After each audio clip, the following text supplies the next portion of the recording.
Bhagavate Ramakrishnaya. Om. Salutations to Bhagavan Ramakrishna. We've seen how Girish Ghosh, with his tremendous faith in God, had developed occult powers through which he could cure people just through his willpower and, of course, the occult powers. And this is something very strange, isn't it? Because he, in a way, he hasn't given his wantonness. And yet we see a deep spirituality, a deep sense of commitment to his spiritual practices. And as it were, both these streams were extremely strong in his personality. And that's the reason why Sri Ramakrishna did not interfere in trying to curb one of the other things, his wantonness, his drunkenness, etc. But when he did come to Sri Ramakrishna, he gave up his occult powers of curing. And there are various instances where he could actually cure people. And that also included one of his sons who was a child. He could also gauge the contents of a letter. In those days, we had those letter writings. He could understand the contents of the letter by just seeing the sealed envelope. He knew everything what was there. Sri Ramakrishna had said these kind of occult powers eventually makes a person a charlatan. It's an obstacle to spiritual life. So he had given them up. As we've seen, he was wavering between faith in the reality and his massive doubts. So, and we've also seen how he did get these spiritual insights that made him take up these spiritual practices. Yet, these doubts do not go until and unless you come to the final experience.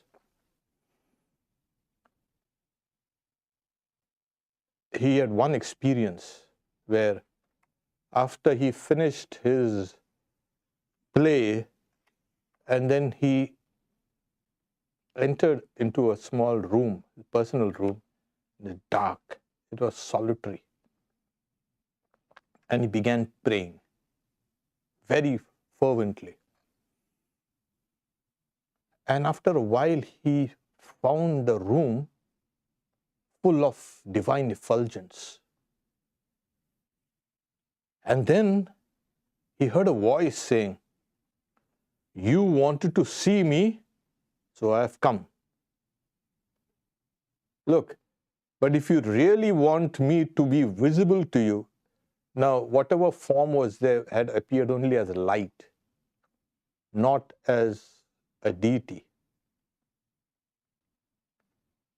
So the deity understood that, yeah, light is okay, but then what's the source of that light?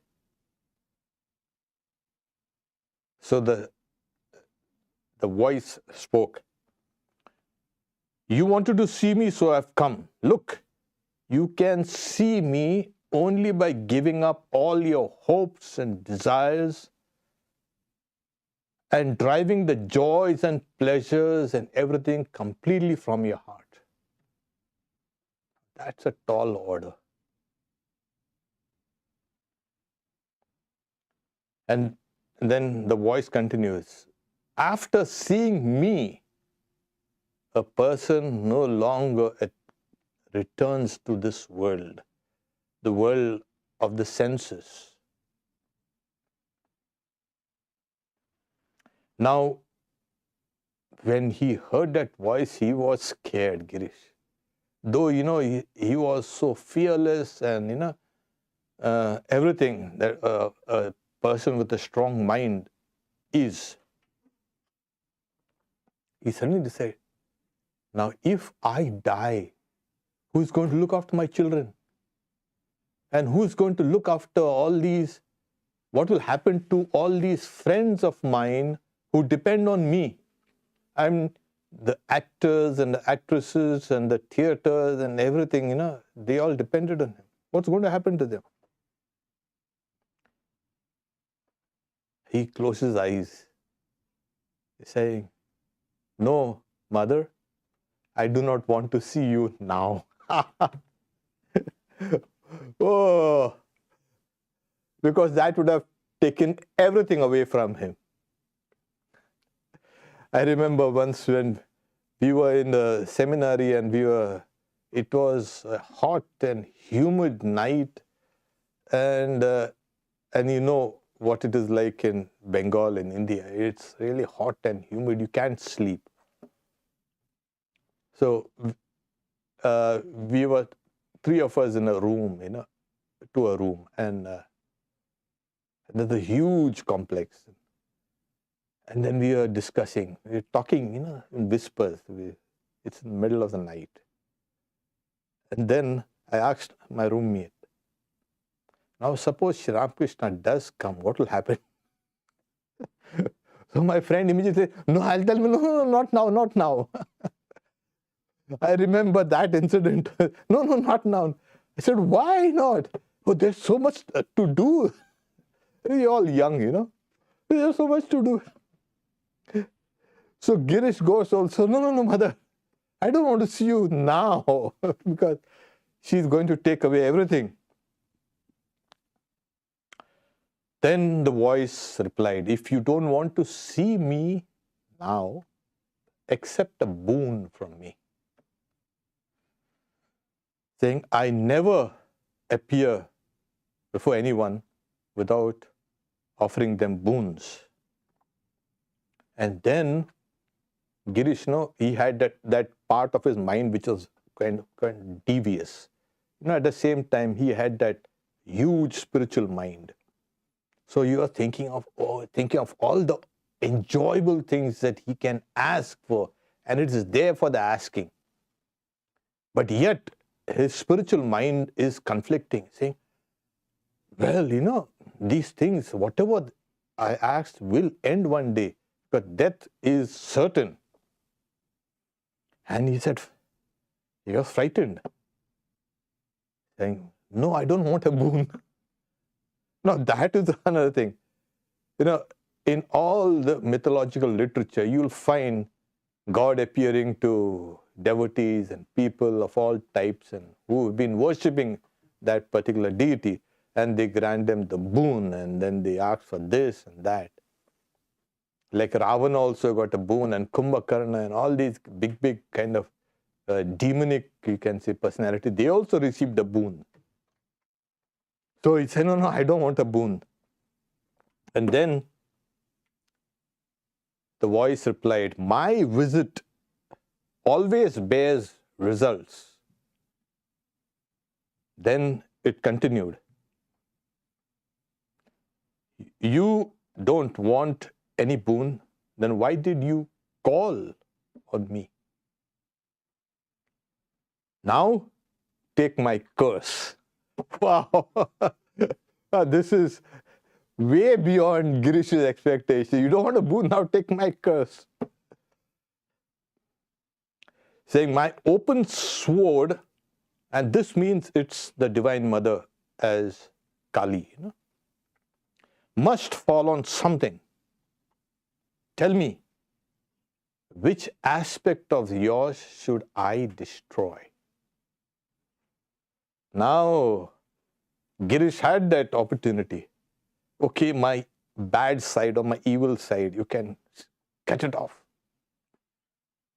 But he also knew that you should not give the your bad things to God. You must give what you really possess, the best thing that you possess. That's the reason why, when you offer things to a deity, you must offer the best things, the best fruit, the best flowers, the best is best. You must offer that. Now, he was in a dilemma. The Divine Mother is saying, take my curse, and he's saying, then he says, after much deliberation, imagine that room is full of light, and he is talking to a kind of a disembodied voice in that light. So he said, what will the sword kill?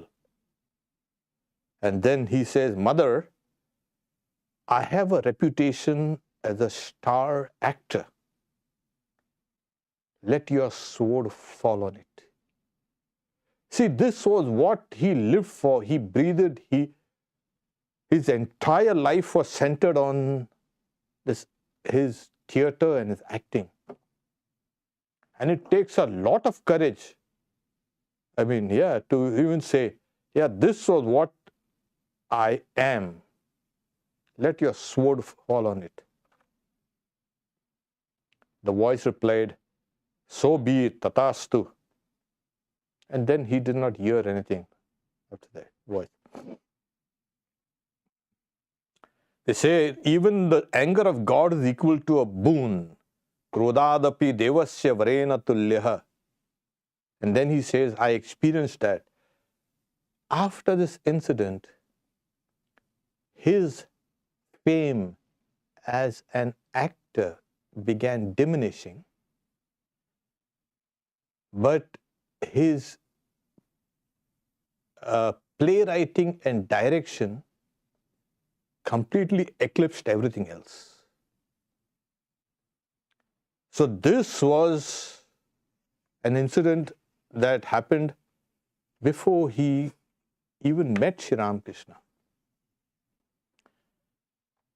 Sri Ramakrishna, he used to keep track of what things are happening in Calcutta, and people, devotees used to say, and there was a huge kind of upheaval in the cultural circles that there was a play on the life of Chaitanya, directed by Girish, and people were rushing to this, flocking from far off places. Sri Ramakrishna also wanted to see this, and he did go, and then he went and saw the play, and he was so inspired. First, when he saw that huge crowd, of course, and then later on, he says, he told his attendants and all, don't make a fuss. See that I don't get into samadhi. So he had gone into a very ecstatic state when he saw the play. And it's a very touching play. It's the life of a great incarnation. And when he was asked, how did you like the play? Oh, they say the representation was as good as the original, the real. So the actors and actresses really, they played their part beautifully. Now, Sri Ramakrishna used to go to see the plays written by Girish and acted also in some of them. So he had, in all his entire career, as we have seen, he had written more than 90 plays. And some before meeting Sri Ramakrishna, and after meeting Sri Ramakrishna, he kept on writing.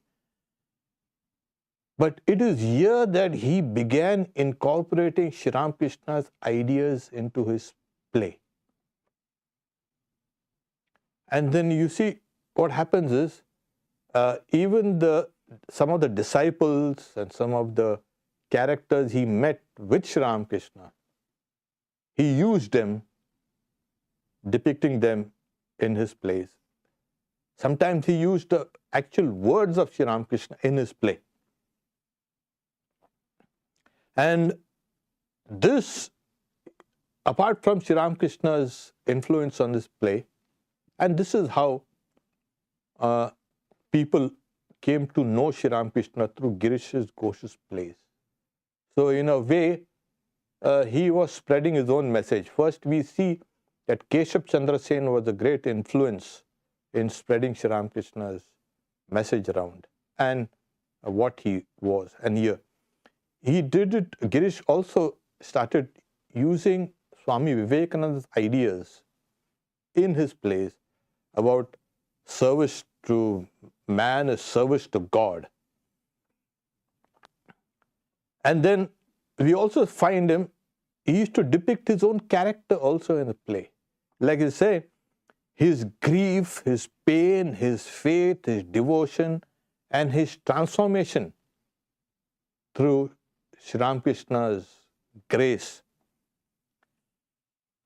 This was how slowly he kept on, fine-tuning his writings and his plays also.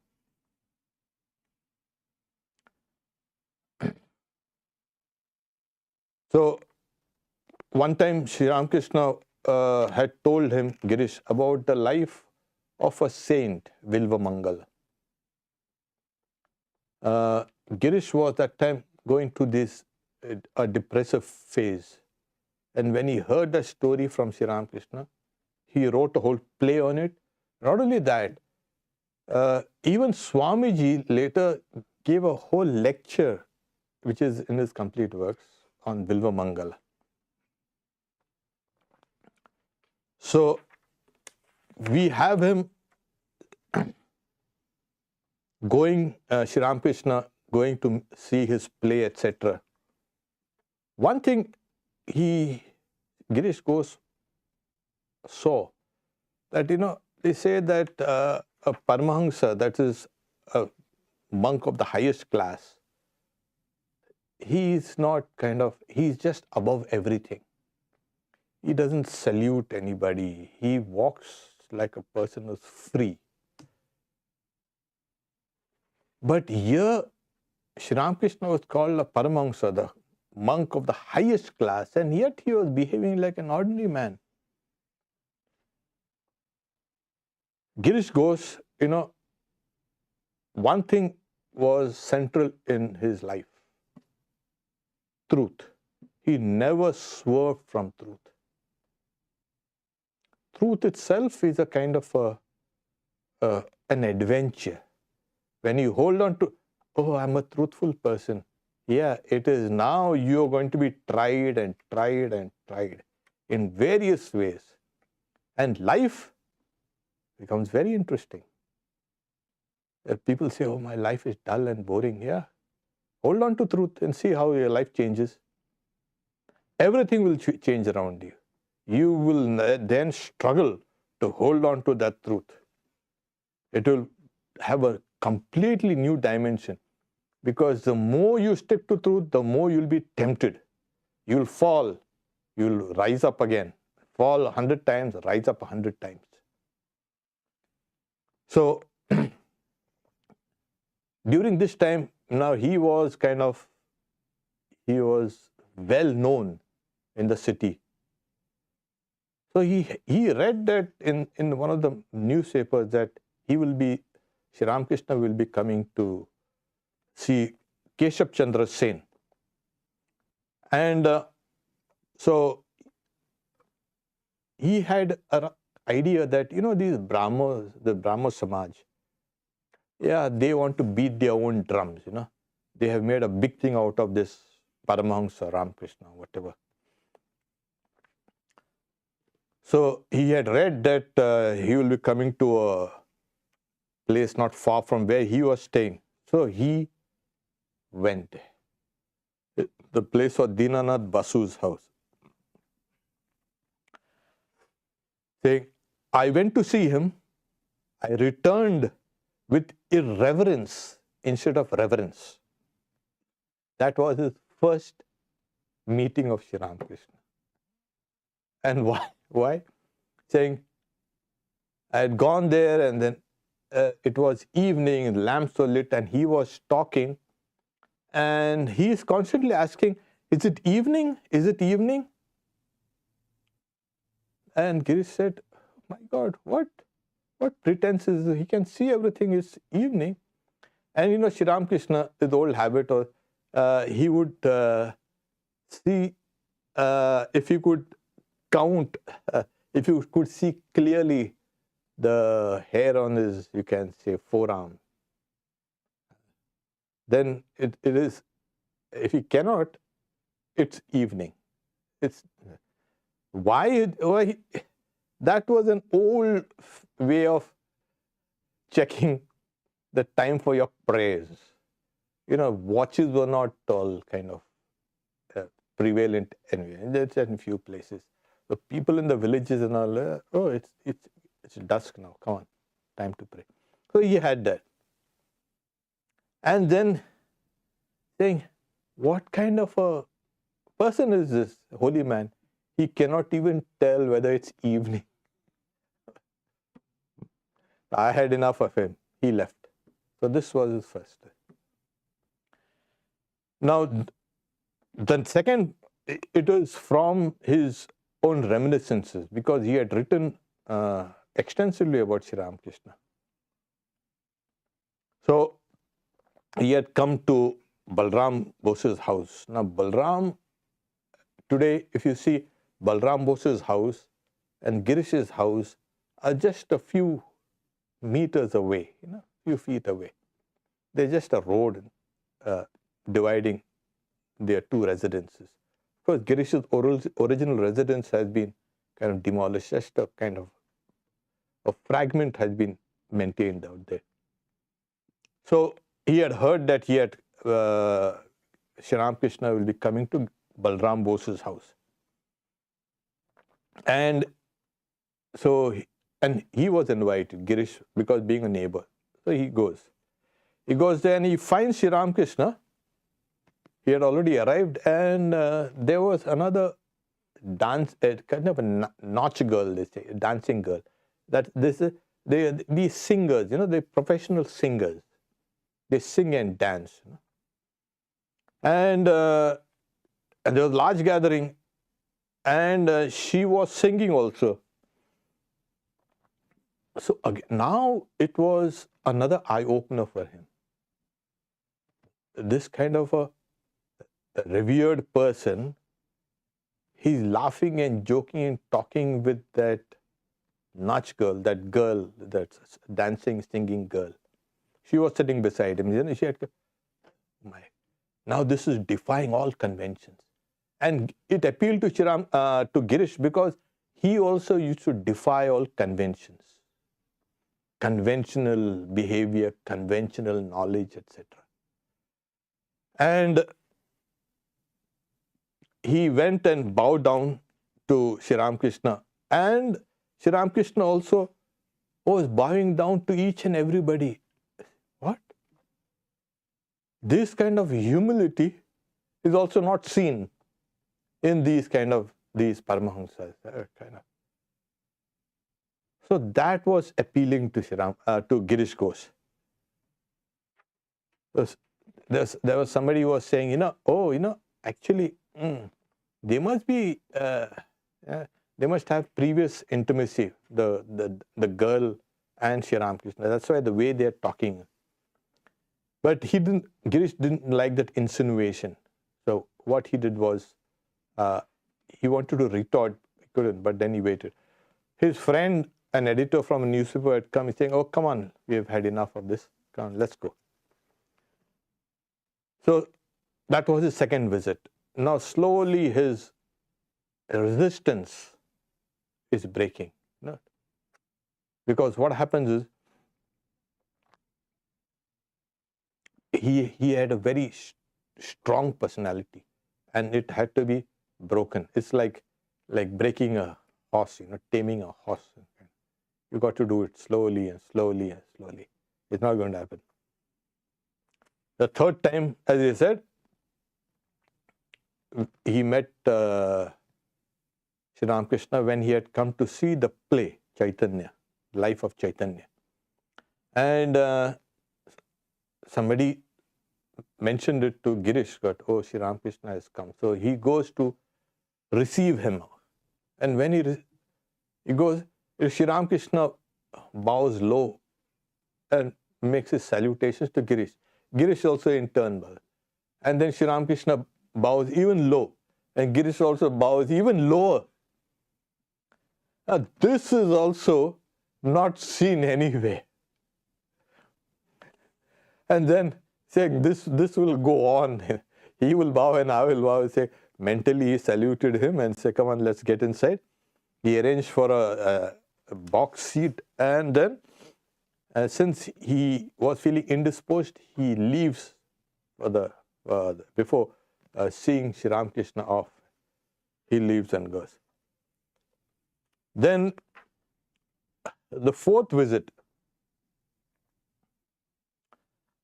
Girish Chandra Ghosh was sitting with his friend on his porch, and he saw Sri Ramakrishna going by horse carriage, accompanied by a few devotees. And then the moment he spotted Sri Ramakrishna, he noticed Girish Ghosh looking at him. And then he saluted Girish. Again, this is something. And Girish also then returned the salute. They were at a distance, so probably this was more like a namaskar. It was then, Girish says, for no accountable reason, he finds that his heart is being tugged, is being pulled by Sri Ramakrishna. Now, when something like this happens, it has happened with other devotees of Sri Ramakrishna also, that they suddenly find that Sri Ramakrishna is drawing them to him. Girish felt this, and he says, for no, my heart felt drawn towards him by an invisible string. As soon as he had gone at a short distance, he felt the urge to follow him. And this was saying, this is nothing, there was no previous experience of mine where I could compare this thing, what was happening to me.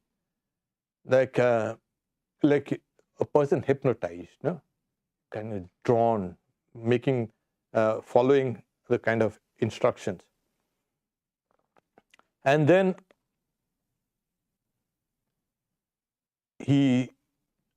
a devotee comes and tells Girish, Sri Ramakrishna is inviting you, come over there. So Girish went to Balram's house, where again Sri Ramakrishna had come. Balram was not well. So here he suddenly got up and then he welcomed Sri Ramakrishna. And then Sri Ramakrishna, he goes into samadhi. And then he's coming out of it, he says, oh, I'm all right, I'm all right. It was always found that when Sri Ramakrishna used to get into samadhi, where he used to see something or hear something, or say, what is samadhi? Samadhi is a super consciousness. So his mind. So when when the mind comes down from super consciousness, what happens is, it is still trying to get its bearings here in this conscious plane. It's extremely difficult for the mind to suddenly come. So a kind of a mood, a kind of intoxication of that state still remains.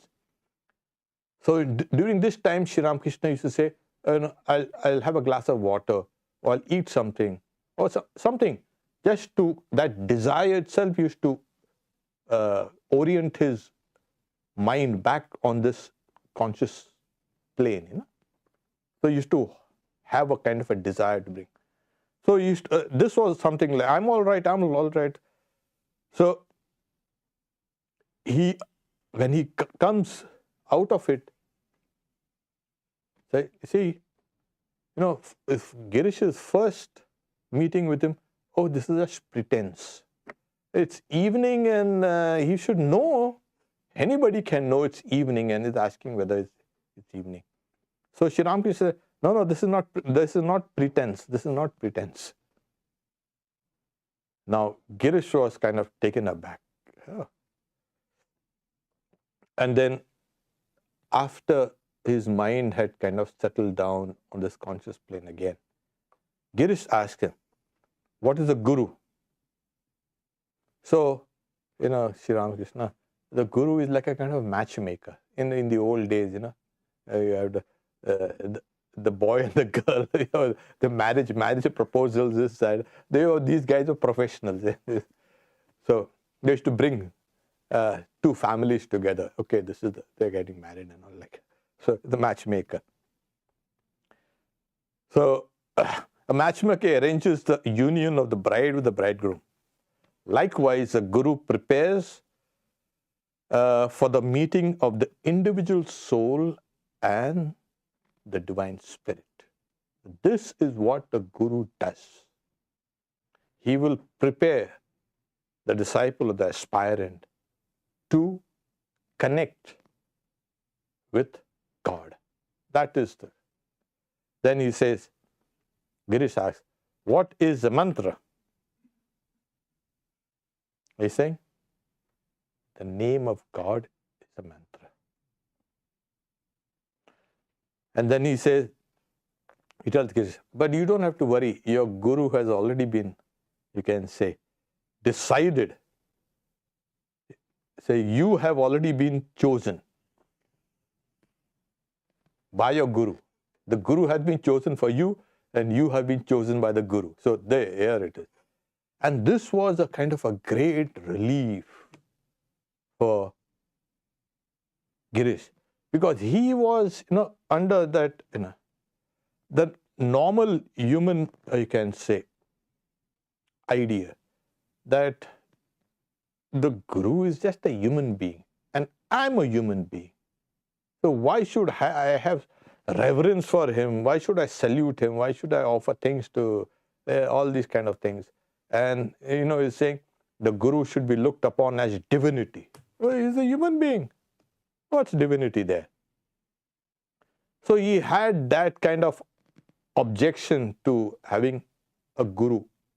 But here, seeing Sri Ramakrishna's humility and kind of, deep spirituality also, he understood now this is something which is there. So Sri Ramakrishna highlights what a mantra does. So, through an incident, Ramananda was a very great saint in North India. He was responsible for a great movement, a bhakti movement in North India. So, and his habit was early morning he used to go to bathe. It is in Benares. And you have these large, you can say, landing steps, the ghats. Kabir wanted to be initiated by him, but Ramananda was willing. So Kabir himself became a very great saint, a sage. I mean, he's revered even today. He has can capture the religious consciousness of people, both of them. So he lay down on those steps, and it was early morning, it's a little dark, and Ramananda's feet, when they were going, his foot touches Kabir's, and then somebody lying down there, and then he just say, Rama, oh Rama, Rama. And Kabir gets up, oh, now I've got the mantra. You have said Rama, now this is my mantra. And Ramananda couldn't say anything now. Okay.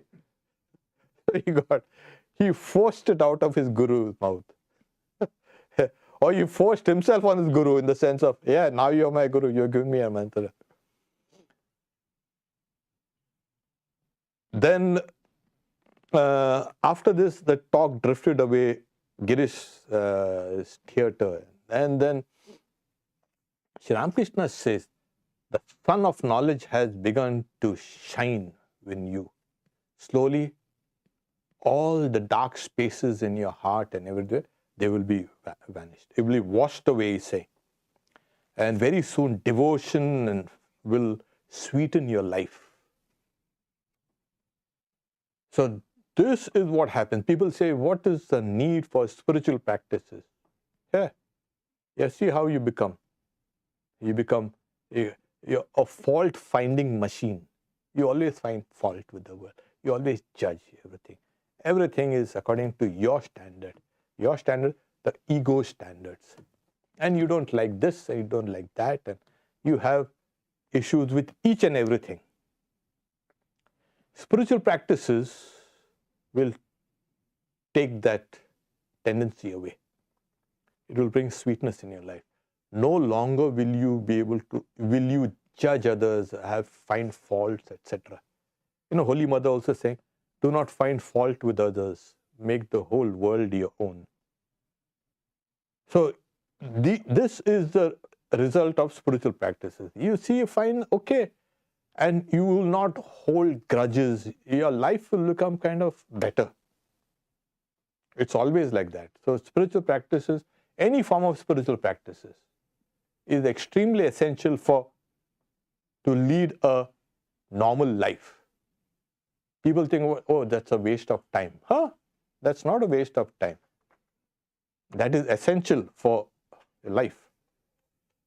And then he also said, this will give you profound joy. So here, Sri Ramakrishna is assuring him of all this. And then he says, Sri Ramakrishna started praising his creative talents, his creativity and all this thing. And he's saying, I like this play of yours. He's saying, yeah, I wrote all this just to make money, of course. I never wrote it with any kind of spiritual intention or trying to spread the word of God. Everything is just money. And then Sri Ramakrishna said, okay, oh, that's okay. Then she says, can you let me attend your plays, etc. for free? So yeah, sure. But the others which you will have to pay. Girish Ghosh also was, he was practically, and he was the man of the world. Okay, you may be whoever you are, but those guys with you have to pay money. Sri Ramakrishna, okay, you must, give me a good seat. You take at least, that is 1 rupee. I'll take $1. And Girish goes, okay, yeah, sure. Nothing is free here. And then he says, he meets his friend, and then he says, how do you find, his friend asks, how do you find Sri Ramakrishna? Oh, wonderful. Saying, the search for a guru has ended now for me. And so here, after that, he's saying, slowly, he was a famous man, he was an actor, he was talented, he was at the crest of his kind of powers. And yet, this humble person, Sri Ramakrishna, had humbled his pride. And this is essential for spirituality to fill you. You cannot go to God with a big ego. Take care of it first, and then you come to God.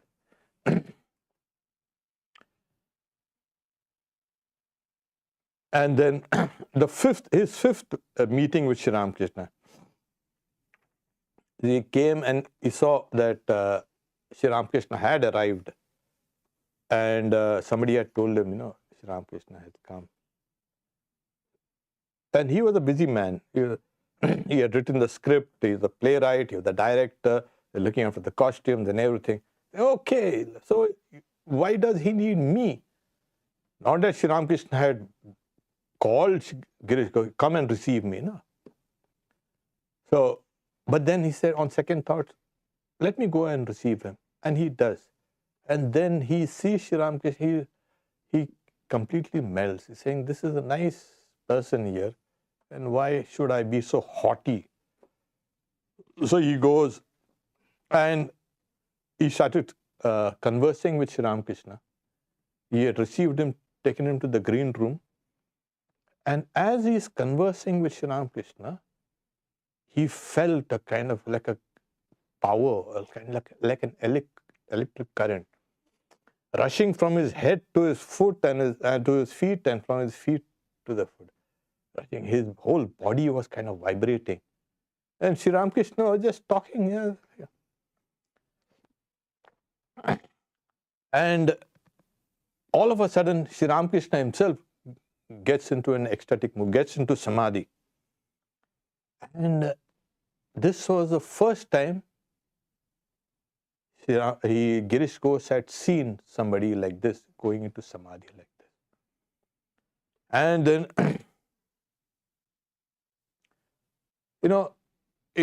if you read the life of Sri Ramakrishna, you find people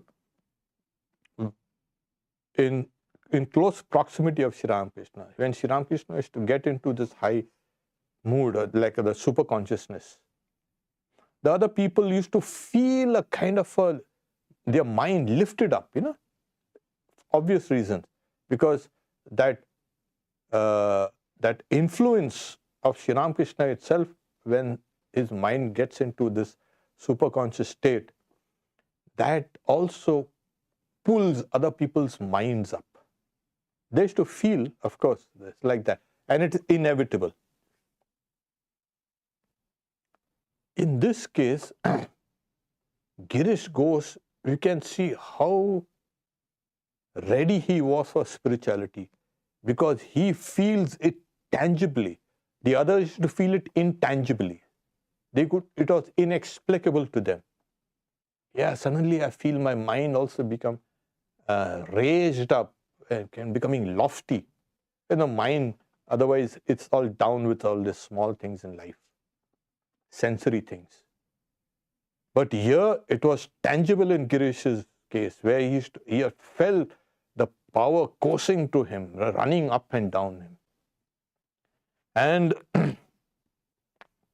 then his mood, Sri Ramakrishna's mood changed. He comes out of that state and he says, there is still a little crookedness in your heart.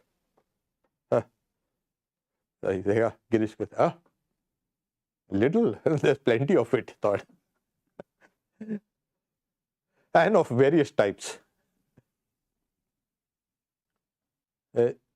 He was now perplexed. He said, which type of crookedness of the heart he is referring to? Because he's got many crookedness in many areas. So Girish asked him, how will I get rid of this, my crookedness? So Sri Ramakrishna just said, have faith. You see, you already find him that he had faith in himself, in his strength, in his capabilities, in his power of work and everything, in his talents. So he was, and then slowly he went through crisis after crisis, and then we find that he started developing faith in the unseen power, God, etc. He was already faithful to himself and now to his newfound spirituality. And Sri Ramakrishna understood this and said, have faith. So, it's always taking the disciple forward according to the disciple's strongest points. Otherwise, you ask a disciple who is faithless, his faith is tepid, but he is good in other areas, to change his personality or change his attitude towards spiritual life by grafting something which is difficult for that disciple, it becomes extremely difficult. So it's a line of least resistance. So Girish had that faith. So Sri Ramakrishna was developing his spiritual life according to that faith. He asked, oh, you go and now meditate. That would not have been very kind of optimum advice for Girish. And so this was how Girish meets, in his own words, the first 5 times. We'll go the next Friday, we'll see the 6th and the 7th and the 8th time. What happened when he met again, how they interacted in those levels. Okay. We stop here for questions.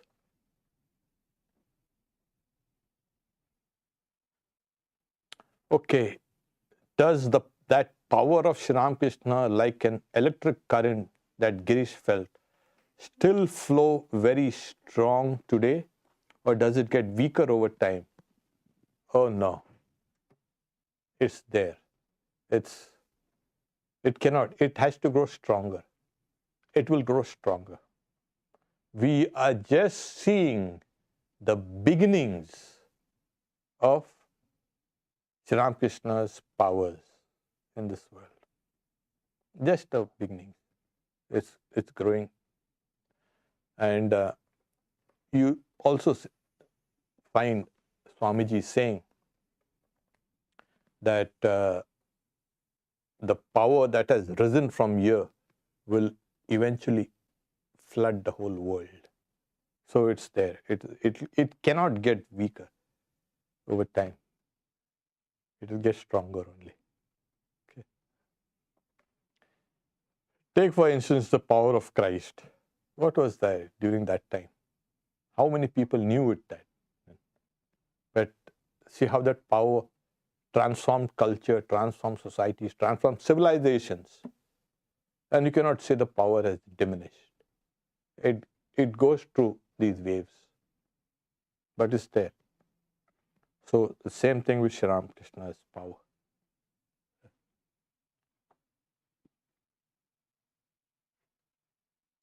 So if you come to Sri Ramakrishna, get close, you will feel that power.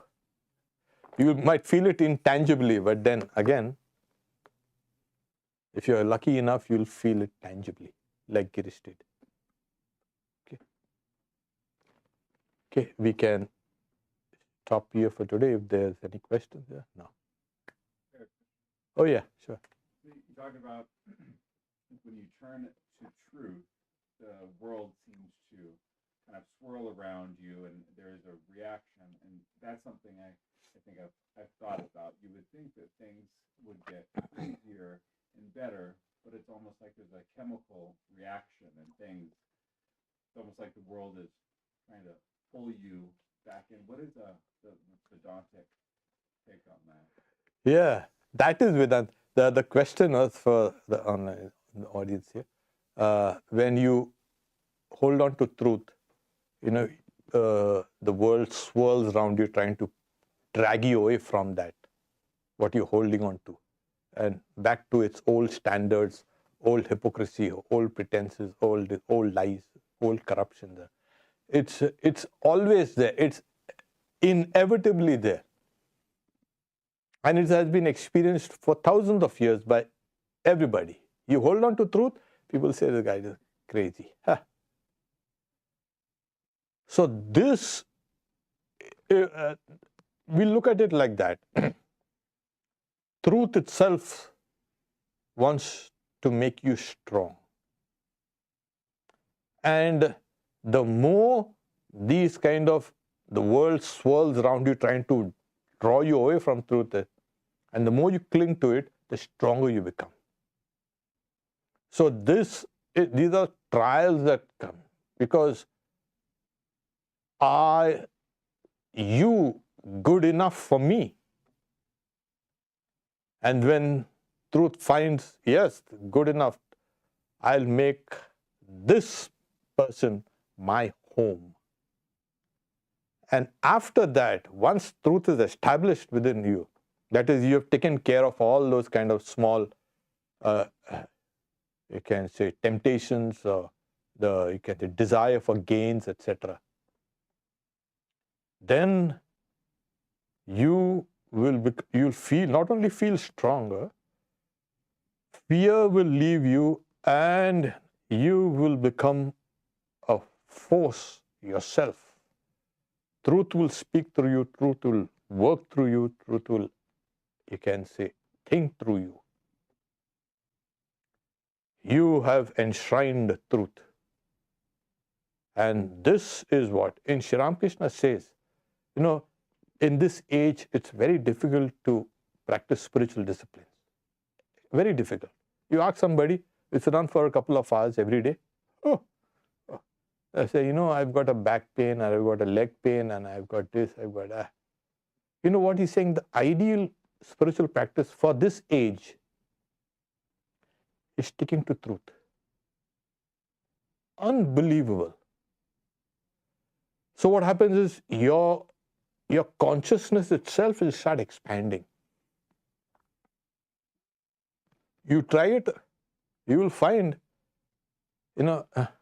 Mahatma Gandhi, he wrote a book, My Experiments with Truth. So we must be able to experiment with truth. You see how holding on to that, how your life is changing, and how truth is experimenting with you and you are experimenting with truth. It's a whole new kind of life that comes. Yes, things will come to you. But the moment you feel, you're coming away from all these kind of worldliness, because worldliness is what? What is worldliness? It's lies. Simple as that. And you are not now giving into this worldliness. You're standing for yourself with truth. Then you become stronger. So these things will come to you, try to drag you initially, but later on, nothing will ever tempt you. Sri Ramakrishna's father, a big landlord, wanted Sri Ramakrishna's father to testify against another person. So Sri Ramakrishna's father said, "Oh no way, I'm going to speak an untruth there in the court." And then what he did was, Sri Ramakrishna's father was thrown out of his village. He had to leave that village because he was the landlord. He had to leave the village. He left his village. He was homeless. A friend came and invited him to his village, neighboring village. But this is a trial that one faces when you stand to truth. And if you're getting established in it, the world will quake before you. It does not depend on who you are, what you are, how much money or nothing. If you stand like that, Sri Ramakrishna also says, one who sticks to truth for 12 years, he or she lies in the lap of God. The God of truth will protect that person. So Girish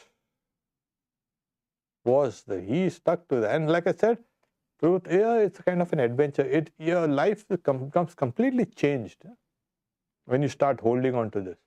You start becoming, like I said, consciousness expands. You become hyper alert now. What I'm saying, is it true? What I'm doing, is it true?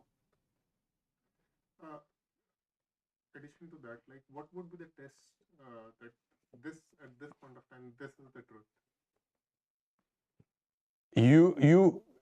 The question is, what is the at this point of time, look, what is the truth?